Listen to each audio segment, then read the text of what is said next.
सत्ता का दूसरा कार्यकाल और सवाल अभी विपक्ष से। सवाल तो उससे होगा जिसके हाथ में ताकत हो, जिसके हाथ में पुलिस हो, संस्थाएं हो और मीडिया जिसके सामने नतमस्तक हो। सवाल तो उससे होगा ना। हम लेकर आए खबरों का एक ऐसा शो जिसमें सवाल होंगे सीधे, बेलाग और बेबाक उनसे जो सवालों से बचते हैं, जिनके हाथ में ताकत है। बेबाक सिर्फ द लाइव टीवी पर। लाइव टीवी, सच सबसे आगे।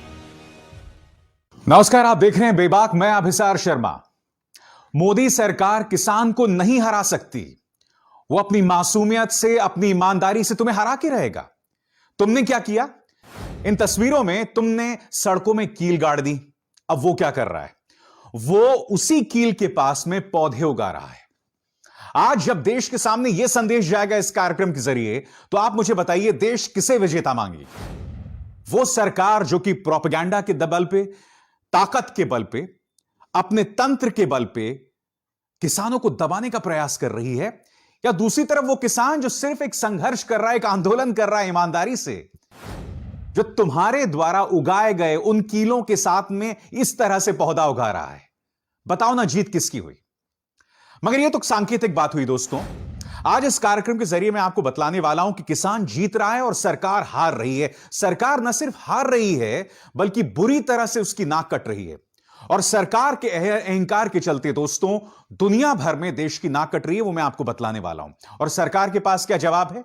या तो वो बल प्रयोग करती है, या फिर वो कॉमेडी शो करती है, जो मैं आपको थोड़ी देर बाद बताऊंगा। मगर सबसे पहले प्रमाण नंबर 1 की यह सरकार हार रही है। आज से करीब कई महीनों पहले इन्होंने धारा 370 कश्मीर से हटा दी थी कि नहीं हटा दी थी? और उसी के साथ कश्मीर से इंटरनेट 4G सबका सफाया कर दिया था, यह कहते हुए कि आतंकवादी हमला हो सकता था। यानी कि जो हिस्सा देश का अभिन्न अंग है कश्मीर, वहां की जनता को तुमने बुनियादी मानवाधिकार से वंचित कर दिया। अब खबर क्या आई है दोस्तों?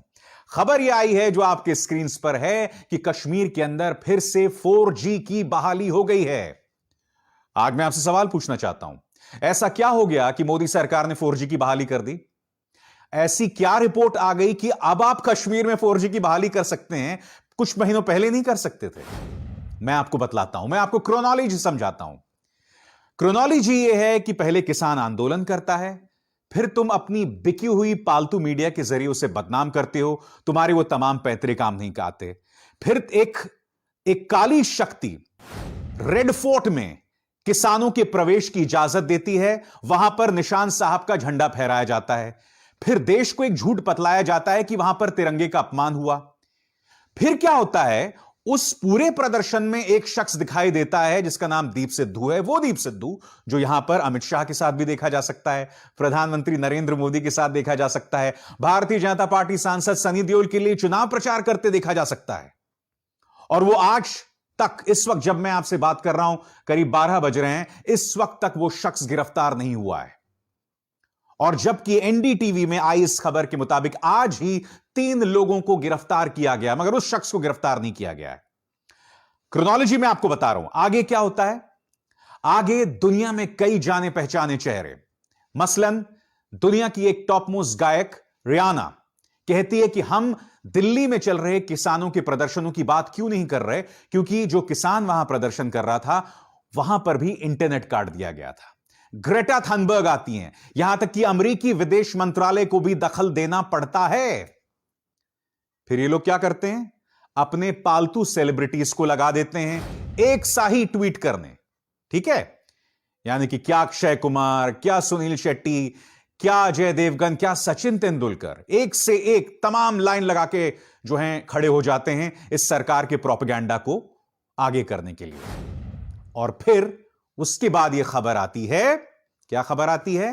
कि कश्मीर में 4G बहाल हो गया है। यह है इस सरकार की हार का पहला प्रमाण। क्योंकि आज इस सरकार को बतलाना पड़ेगा, और मैं उम्मीद करता हूं कि सुप्रीम कोर्ट इस बात को सुओ मोटो लेगा कि आपने किन कारणों से कश्मीर से 4G हटा दिया और अब रहस्यमय कारणों से फिर से उसे बहाल कर दिया है। आपको यह बात बिल्कुल भी अटपटी नहीं लगती दोस्तों कि सरकार ने बगैर किसी कारण के 4G हटाया और फिर किसी कारण के बगैर उसे फिर बहाल कर दिया। यह कहीं ना कहीं किसान आंदोलन के चलते जो छीछालेदर हो रही है बीजेपी सरकार की, उसके चलते उसकी बौखलाहट के दो प्रमाण हैं। एक तो 4G का बहाल हो जाना बगैर किसी कारण के, और दूसरा जिस तरह से इन्होंने अपने रट्टू तोतों को, यानी कि इन्होंने तमाम जो सो कॉल्ड हमारे हीरोज को लगा दिया था मैदान में अपने संदेश का प्रचार प्रसार करने। क्योंकि पूरा दुनिया देख रहा है कि भारतीय जनता पार्टी सरकार जो है दम के आधार पर, ताकत के आधार पर किसानों को दबाने का प्रयास कर रही है। अंतर्राष्ट्रीय तौर पर एक बहुत बड़ा मुद्दा है दोस्तों कि जहां लोग प्रदर्शन कर रहे हैं वहां आपने इंटरनेट काट दिया। और दुख की बात यह है कि अब भी सरकार कहीं ना कहीं बल प्रयोग कर रही है, और जैसे कि मैंने कार्यक्रम की शुरुआत में कहा था, कॉमेडी भी चल रही है। उसका भी प्रमाण देता हूं। बल प्रयोग आपके सामने सबूत। आप जानते हैं किसान नवरीत सिंह की आईटीओ में उसका जो ट्रैक्टर पलट गया था, उसके चलते उसकी मौत हो गई थी।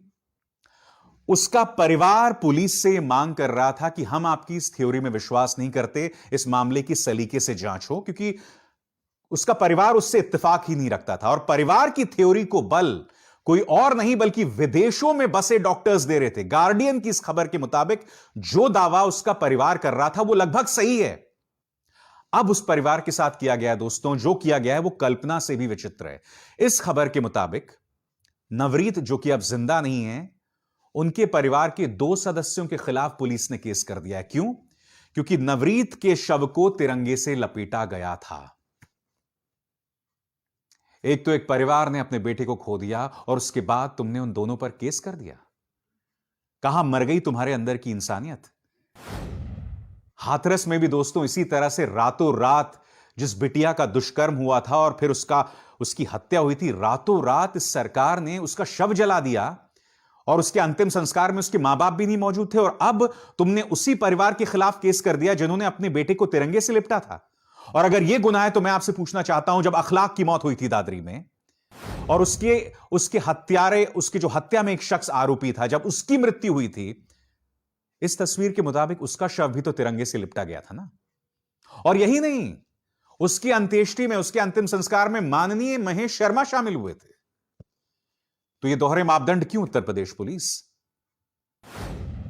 एक परिवार ने अपना बेटा खोया है, उसे सांत्वना देने के बजाय तुम एक तो उसकी आवाज को दबा रहे हो। ना सिर्फ उसकी आवाज को दबा रहे हैं ये लोग, बल्कि जिन पत्रकारों ने सरकार की थ्योरी के उलट, यानी कि राजदीप सरदेसाई, मृणाल पांडे और सांसद शशि थरूर, उसके उलट बयान दिया, उनके खिलाफ देशद्रोह का मुकदमा कर दिया गया। अब वो लोग सुप्रीम कोर्ट गए। इससे बेशर्मी, इससे ज्यादा बेशर्मी की मिसाल क्या हो सकती है जहां सरकार अपने बल का प्रयोग कर रही है?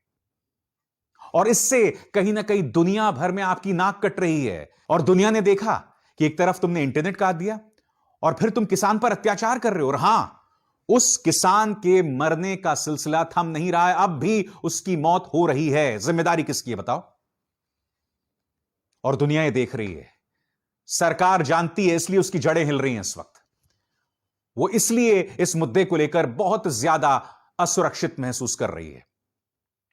और दूसरी तरफ जब उससे हालात नहीं संभल रहे हैं, तो उसकी हरकतों के जरिए एक किस्म का कॉमेडी शो सामने आ रहा है। कैसे? मैं आपको बताता हूं। इस सज्जन पर गौर कीजिए, संबित पात्रा, बैठ जाओ, जो भी उसका स्टाइल होता है बोलने का। संबित पात्रा का यह बयान सुनिए।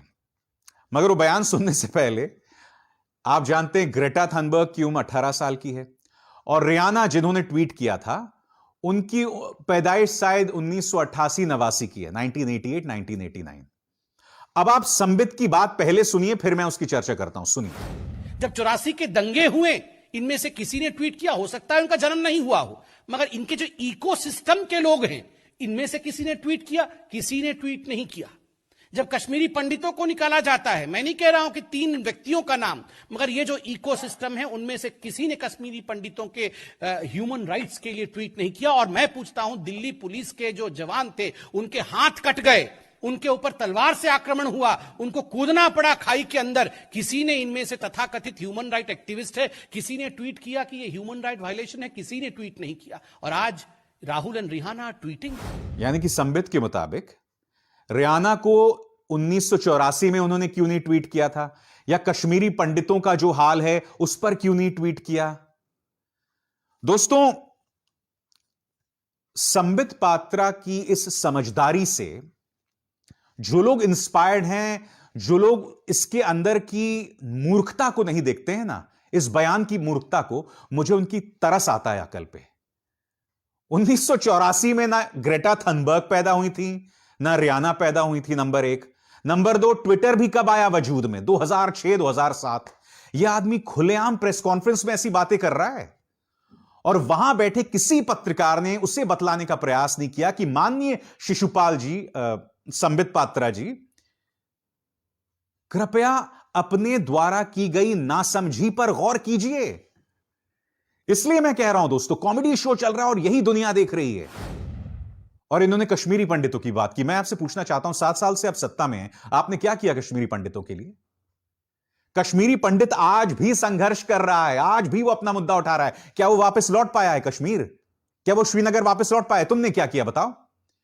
तुमने धारा 370 हटाकर और वहां पे हालात खराब कर दिए।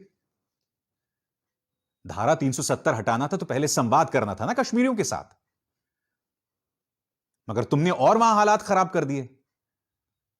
और कश्मीरियों को तुमने, कश्मीरी पंडितों को तुमने सिर्फ वोट के लिए इस्तेमाल किया है। उनकी हालत अब भी बद से बदतर है, और यह खबर उसकी तस्दीक कर रही है जो आपकी स्क्रीन पर है इस वक्त। तो कृपया संबित पात्रा इस तरह का कॉमेडी शो ना करें। और कॉमेडी शो और क्या है जो दुनिया देख रही है वो मैं आपको बताता हूं। आप देखिए, अक्षय कुमार और साइना नेहवाल, इन दोनों के ट्वीट्स सेम टू सेम। दुनिया यह देख रही है कि हमारे हीरोज की क्या हालत है। ये हमारे हीरोज हैं, हमारे आइडल्स हैं, हमारे आदर्श हैं। ये लोग सरकार के रट्टू तोते बने हुए हैं। आप देख रहे हैं, हूबहू एक सी बातें कर रहे हैं दोनों, क्योंकि इनको फरमान आ गया होगा, जल्दी ट्वीट करो, ये लिखा गया है, तुरंत ट्वीट करो। और एक और कॉमेडी दिखाता हूं मैं आपको इस सरकार की। सुनील शेट्टी ने ट्वीट किया, आपके स्क्रीन पर है, और इस ट्वीट में इन्होंने एक इंसान का जिक्र किया जिसका नाम है हितेश जैन। हितेश जैन कौन है? हितेश जैन बीजेपी मुंबई का एक नेता है।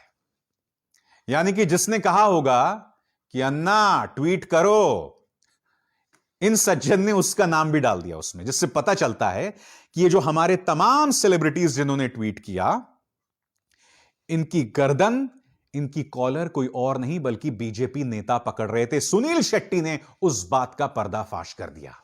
भारतीय जनता पार्टी सरकार न सिर्फ किसानों पर दमन करके मानवाधिकार का हनन कर रही है, देश को बदनाम कर रही है, बल्कि हमारे हीरोज, चाहे वो सचिन तेंदुलकर हो, चाहे वो सुनील शेट्टी हो, अक्षय कुमार हो, अजय देवगन हो, सबकी इज्जत की ऐसी की तैसी कर रही है जो आज तक कभी नहीं हुआ। आज सचिन तेंदुलकर पर लोग सवाल कर रहे हैं। सचिन तेंदुलकर मेरे हीरो हैं, मेरे बचपन के हीरो हैं भाई। आज लोग उन पर उंगली उठा रहे हैं। क्यों? इस सरकार की वजह से। क्योंकि इस सरकार के सामने ये तमाम लोग इस तरह से नतमस्तक हो गए, इस तरह से इन्होंने घुटने टेक दिए।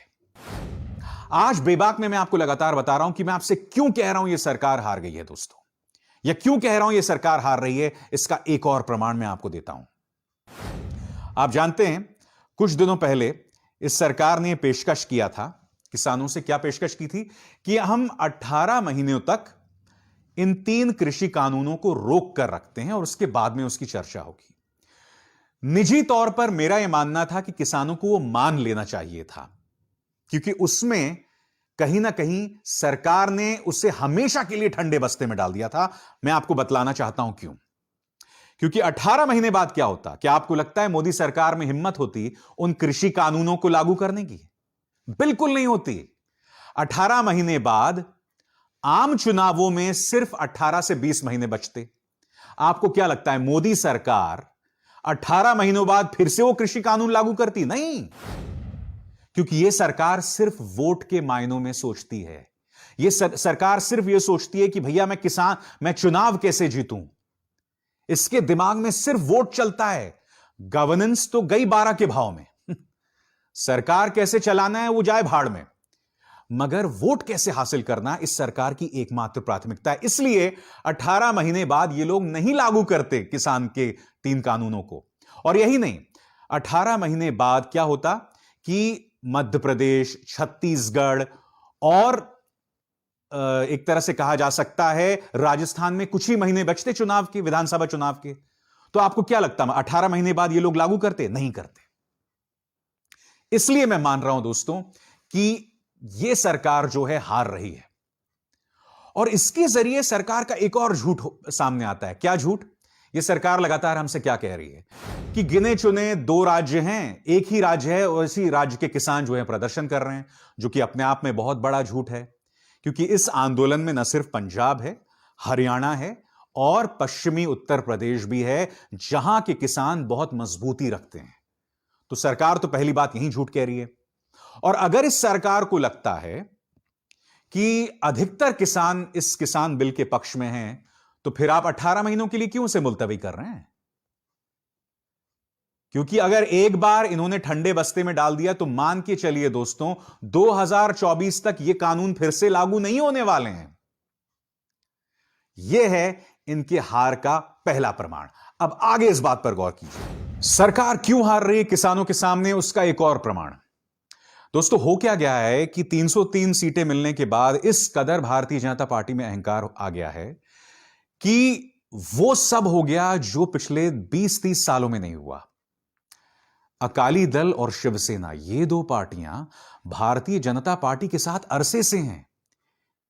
यानी कि इन पार्टियों ने उनका साथ उस वक्त भी नहीं छोड़ा जब इनके बहुत बदतर हालात थे। आज क्या हालात है? शिवसेना और बीजेपी जानी दुश्मन है, जबकि वैचारिक तौर पर बहुत ज्यादा दोनों में समान फर्क नहीं है। अकाली दल क्योंकि अटल जी और प्रकाश सिंह बादल के रिश्ते तो 2 घनिष्ठ दोस्तों के थे, अब अकाली दल भी उसकी दुश्मन हो गई है। यह क्यों हो रहा है दोस्तों? अहंकार के चलते। भारतीय जनता पार्टी को यह बात भी महसूस हो रही है कि वो अलग थलग पड़ती जा रही है और मुद्दा वहां नहीं रुकता है। इन्होंने क्या किया है, किसानों को बदनाम करने के चलते, अब किसान का कोई धर्म तो होता नहीं है, किसानों में हिंदू, मुस्लिम, सिख, ईसाई सब होते हैं, हिंदू, मुस्लिम, सिख तो होते ही हैं। अब सोच रहे थे ये लोग कि भाई सिखों को बदनाम करेंगे, मगर उसके घेरे में जाट, गुजर और ये तमाम लोग भी आ रहे हैं। यानी कि पश्चिमी उत्तर प्रदेश की एक बहुत बड़ी आबादी भारतीय जनता पार्टी के खिलाफ होने लगी है। हालांकि मैं जानता हूं कि बीजेपी के पास चुनाव जीतने का मंत्र भी है, अभी भी वो हिंदू मुस्लिम ऐसे करेगी और उसको वोट मिल जाएंगे, वो एक अलग मुद्दा है। मगर यहां पर भी वो एक बहुत ही प्रभावशाली आबादी को बदनाम करके, उनको टारगेट करके अपने खिलाफ करने लगी है। और यह आभास भी उसे कहीं ना कहीं होता दिख रहा है। देखिए, इस सरकार को समझना पड़ेगा कि अगर आप किसानों के सामने झुक रहे हैं तो इसलिए मत झुकिए क्योंकि आपको लग रहा है कि आपके वोट कटेंगे। नहीं, अगर आप झुक रहे हैं तो आप अपनी गलती स्वीकार कीजिए। इस गलती को स्वीकार कीजिए कि आप ये किसान बिल अध्यादेश के रास्ते से लाए थे। इस गलती को स्वीकार कीजिए कि जब आप ये बिल लाए थे तो आपने एक भी किसान से मंत्रणा नहीं की थी, क्योंकि एनडीटीवी ने दोस्तों इस खबर के मुताबिक पड़ताल की थी। उन्होंने आरटीआई यानी कि सूचना के अधिकार के अंतर्गत एक याचिका दाखिल की थी और उसमें यह पूछा था कि क्या इस सरकार ने किसी किसान से बातचीत की थी, और खुद सरकार ने कहा नहीं, हमने किसी किसान से बात नहीं की है। तो पहले तो आप चोरी के रास्ते से बिल लाते हैं, फिर राज्यसभा में बिल जिस तरह से पारित हुआ, ऐतिहासिक मंजर था दोस्तों। मतलब बेशर्मी हो गई बिल्कुल। ना उस पर चर्चा कराई गई, ना इसको चर्चा के लिए भेजा गया एडवाइजरी कमेटी में, नहीं, जबरदस्ती बिल को पारित कर दिया गया। रात को महात्मा गांधी की मूर्ति के सामने तमाम सांसदों ने प्रदर्शन किया। चोरी के रास्ते से ये लोग बिल लाए। इसलिए मैं आपको लगातार कह रहा हूं दोस्तों, अगर आपकी मंशा साफ ना हो, अगर आपकी नीयत साफ ना हो, तो आपको कभी जीत नहीं मिल सकती है।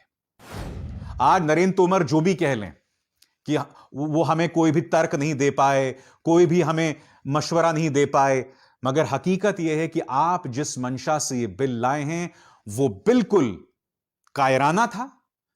मानो चोर के रास्ते से आप ये पूरा बिल ला रहे थे। और इससे पता चलता है कि आपकी नीयत साफ नहीं है। न सिर्फ आपकी नीयत साफ नहीं है दोस्तों, आप किसान पर दमन भी कर रहे हैं।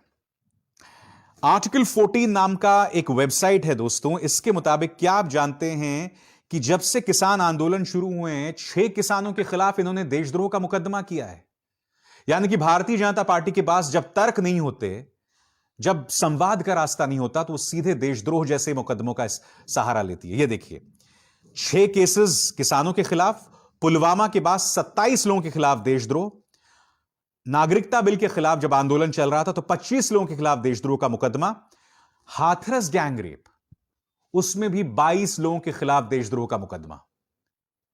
भारतीय जनता पार्टी ने इसे हथियार के तौर पर इस्तेमाल किया है, हमेशा किया है, जो अपने आप में कितना शर्मनाक है। आज जो भी बीजेपी सरकार के खिलाफ प्रदर्शन करता है, सीधे उसे देशद्रोही करार दे दिया जाता है।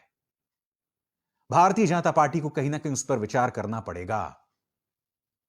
और जाते जाते एक अपील, एक मशवरा और एक चेतावनी। अपील किसानों से, अब तक आपने एक बहुत ही खूबसूरत आंदोलन किया है, हर बार की तरह फिर से अपील करना चाहूंगा, गांधी जी को मत भूलिए, किसी भी सूरत में ऐसा कोई कदम मत उठाइए जिसके जरिए आपको बदनाम करने का मौका मिल जाए गोदी मीडिया को। हालांकि उनकी कोई विश्वसनीयता नहीं है, उनकी कोई औकात नहीं है कि आप पर उंगली भी उठा सके। नंबर 1, सरकार से मेरा मशवरा, अब आप उल्टे दिमाग से सोचना बंद कर दें, अब आप सीधे रास्ते चलें, किसान के साथ संवाद कीजिए। आज चक्का जाम था, मगर फिर भी किसान ने उत्तर प्रदेश और उत्तराखंड के किसानों को परेशान नहीं किया, वहां के लोगों को परेशान नहीं किया, क्योंकि इन जगहों पर चक्का जाम नहीं था। किसान के साथ सकारात्मक संवाद कीजिए, उसकी बात को मानिए। और चेतावनी इस देश की जनता को, दोस्तों, 1993 के बाद इस देश में खालिस्तान से जुड़ी जो पूरी अराजकता थी, समस्या थी, वो सामने नहीं आई। एक बार फिर हमारे सिखों को गाली देकर आप 1993 के इतिहास को दोहराना चाहते हैं, उससे पहले का जो इतिहास है उसे दोहराना चाहते हैं। इससे बाज आइए, देश की जनता भी बाज आए, क्योंकि देखिए, सरकार और उनका बिका हुआ मीडिया तो जो भी प्रोपेगेंडा करे, मगर आप लोगों को हथियार नहीं बनना चाहिए। अगर आप उस प्रचार का हिस्सा बन जाते हैं, तभी ऐसी ताकतों को हिम्मत मिलती है। क्योंकि अगर फिर से आप लोगों को भड़काएंगे, अगर फिर से उस आंदोलन का छोटा सा बीज कहीं पर सामने उभर कर आ गया, तो देश को इसका नुकसान होगा। इसलिए मैं आपको चेतावनी दे रहा हूं, इससे बचिए। और यह चेतावनी सरकार के लिए भी है। खैर, मैं तो जानता हूं कि इस सरकार और उससे जुड़ी संस्थाएं मेरे मशवरा को नहीं लेती हैं, हालांकि मेरी एक एक बात को आप लोग सुनते हैं, मगर जो तमाम बातें मैंने आपको कही है ना, इससे फायदा आप ही को होगा। क्योंकि अभी 3.5-4 साल हैं लोकसभा चुनावों के लिए। अब भी मान जाइए, अगर आपने अपने अहंकार को नहीं त्यागा तो आप उसकी कीमत चुकाएंगे। आप चुकाओ तो चुकाओ, मुझे कोई प्रॉब्लम नहीं है। बीजेपी चुकाए तो चुकाए, मुझे कोई प्रॉब्लम नहीं है, मगर देश को इसकी कीमत नहीं चुकानी चाहिए। नमस्कार। लाइव टीवी, सच सबसे आगे।